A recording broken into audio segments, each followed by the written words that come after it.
Bonjour les mordus, ici Bruno Tréca pour les mordus de voile.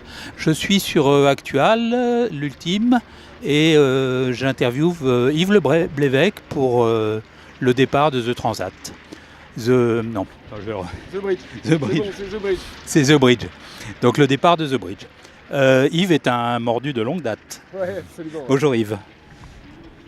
Ouais, bonjour. Et bonjour à tous les mordus de la voile. Les mordus de voile, ouais, décidément.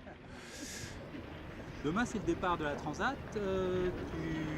C'est la première course au large des Ultimes ensemble. Ouais. On va assister à un match assez fabuleux.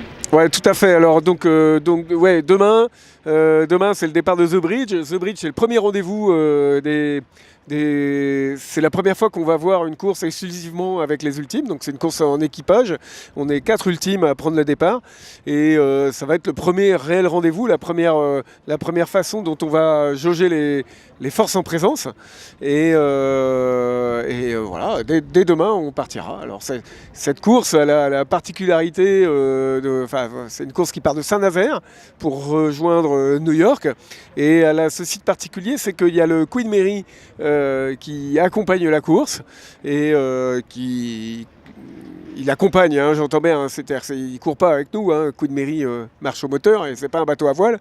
Mais par contre, à bord du Queen Mary, il y a tous les fans, les partenaires, les gens qui nous accompagnent depuis de longues dates à bord dans toutes les courses au large et qui seront à bord du Queen Mary et qui, arrivés à New York, qui eux aussi auront fait leur transat. Comment tu positionnes Actual par rapport aux autres justement de ça? Il est un petit peu plus ancien, comment il se positionne? Ah bah c'est sûr que Actual, il était mis à l'eau il y a 10 ans, en 2007. Les concurrents directs sont des bateaux plus récents ou beaucoup plus gros. Et de façon assez logique, les architectes et les ingénieurs ont progressé. Et donc les bateaux les plus récents sont plutôt plus rapides, en tout cas, ou un potentiel plus important.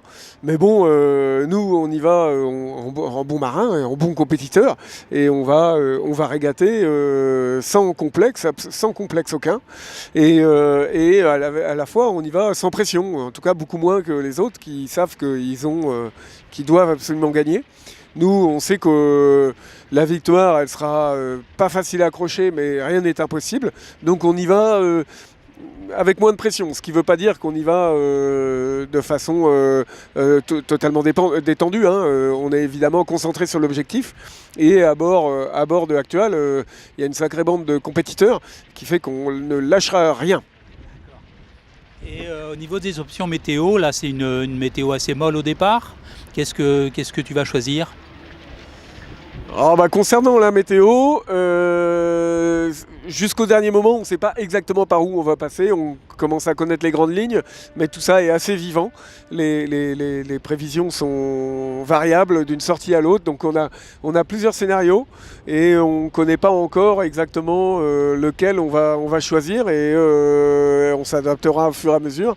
C'est sûr qu'il est impossible de savoir à l'avance la route exacte qu'on prendra, et jusqu'au dernier moment, on va s'interroger sur la bonne trajectoire à prendre. Donc on l'a vu, comme tu le disais tout à l'heure, en fait il y a une grosse différence entre ton bateau et les derniers. Comment va évoluer la classe Ultime? Sur la classe Ultime, on a un cadre qu'il faut respecter. Il y a une longueur, une largeur, une hauteur de mât, quelques détails de manœuvre, d'appendices, et tout ça fait qu'il y a des nouveaux bateaux qui sortent dans le cadre du collectif Ultime. Là, il y en a 2 qui vont naviguer à partir de l'été prochain. Il y en a un nouveau qui va arriver fin 2018. Donc on sait qu'il y a des nouveaux bateaux qui vont arriver, où ça va faire monter le niveau encore. Ça va être très intéressant à regarder, et évidemment le potentiel de vitesse des bateaux va augmenter, et c'est sûr, si on veut continuer de jouer en Ultime, va falloir imaginer de faire plus que faire évoluer le bateau actuel, mais d'en faire probablement un nouveau. Mais ça, c'est quelque chose qu'on imagine simplement après 2019-2020. Et au niveau de l'équipage, alors tu as un très bel équipage. Sam Davis en fait partie. C'est la seule femme sur la Transat. Et on a vu qu'au niveau de la course au large, il n'y a pas beaucoup de femmes en ce moment. Qu'est-ce que ça signifie ? Ça signifie tout simplement qu'à bord d'Actual, je recrute mon équipage en fonction des compétences. Et qu'il se trouve qu'avec Sam Davis, on a quelqu'un de largement compétent. Elle a fait devant des globes, elle était skipper d'un bateau sur la Volvo Ocean Race. Entre autres. Donc Sam est quelqu'un qui connaît parfaitement son métier et qui n'a aucun complexe par rapport à d'autres navigateurs garçons. Donc la seule petite différence qu'il peut y avoir, ce serait s'il s'agissait de faire des concours de celui qui renverrait la grand voile le plus rapidement possible ou des bêtises comme ça. En course au large, ça ne change pas grand-chose. Donc on a avant tout un navigateur compétent et si c'est une femme, c'est aussi bien. Il n'y a absolument aucune raison à bord des bateaux de faire des équipages que de gars ou que de filles. La mixité fonctionne très bien à bord des bateaux et moi ça me va très bien de penser comme ça en tout cas. Et le fait qu'il n'y ait pas beaucoup de femmes justement dans la course au large en ce moment, parce qu'il y en a eu plus à une époque, c'est dû à quoi ? S'il n'y a pas beaucoup de femmes dans les équipages, honnêtement je suis pas bien placé pour l'expliquer, j'en sais rien, j'ai pas l'explication, mais il faudrait poser la question à ceux qui n'embarquent pas de femmes. Oui. Au niveau de tes projets futurs, qu'est-ce qu'il y a ? La Jacques Vabre, peut-être d'autres choses ? Ça on l'a annoncé tout à l'heure à bord de Queen Mary, avec Actual, dès le retour de New York, on se met dans une logique de préparation pour partir au mois d'octobre prochain pour un tour du monde en solitaire, mais à l'envers, c'est-à-dire dans le sens d'est en ouest. Et on prévoit de partir, d'aller battre le record de Jean-Luc Vandened qui est actuellement de 122 jours. Et ça c'est départ octobre prochain et donc retour probablement janvier avec j'espère un magnifique record en poche. Ça n'a pas été tenté Ça n'a jamais été fait en multicoque. Et honnêtement, le record même,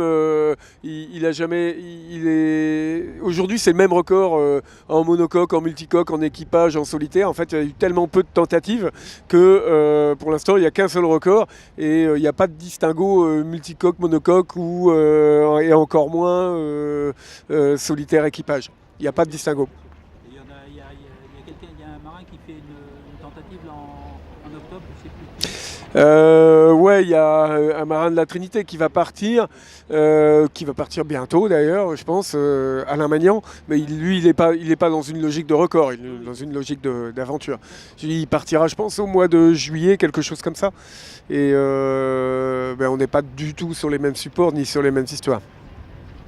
D'accord. On va te remercier et puis te souhaiter bon vent pour la Transat, ce bridge, et puis bon vent aussi pour ce tour du monde à l'envers, c'est fabuleux. Eh bien merci beaucoup et puis à bientôt à tous les mordus de voile pour un autre point, probablement à l'occasion de ce départ. Merci Yves.